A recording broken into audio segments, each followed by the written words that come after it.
ng Diyos amang banal.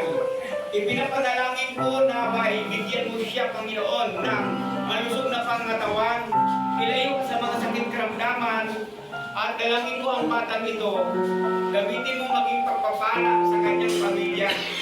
Dahil gamitin mo ito maging pagpapala sa kanyang paglaki sa mga kaibigan. Ang batang ito, dakilan niyo sa ingatan mo po, huwag mong pabayaan, Panginoon.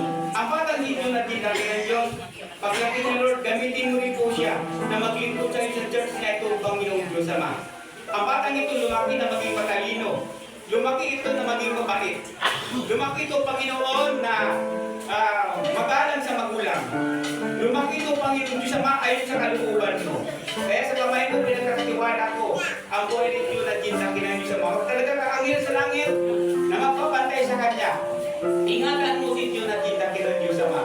Salamat kung marami natupad ang kalooban mo na ihandog ang bata. Kaya, sa pangalan ng Ama, ng Anak at ng Espiritu Santo, si Jonah J. ay inahandog ko sa iyo, Panginoong Isus, upang maglingkod sa iyong ubasan, sa gawain mo, at upang maging pagpapala sa kanyang pamilya hanggang paglaki. Kaya Jonah J. inahandog kita sa pangalan ng Ama, ng Anak at ng Espiritu Santo, sa ngalan ni Yesu Kristo na ating tagapagligtas. Ang lahat ay magsabing, Amen. Amen. Amen.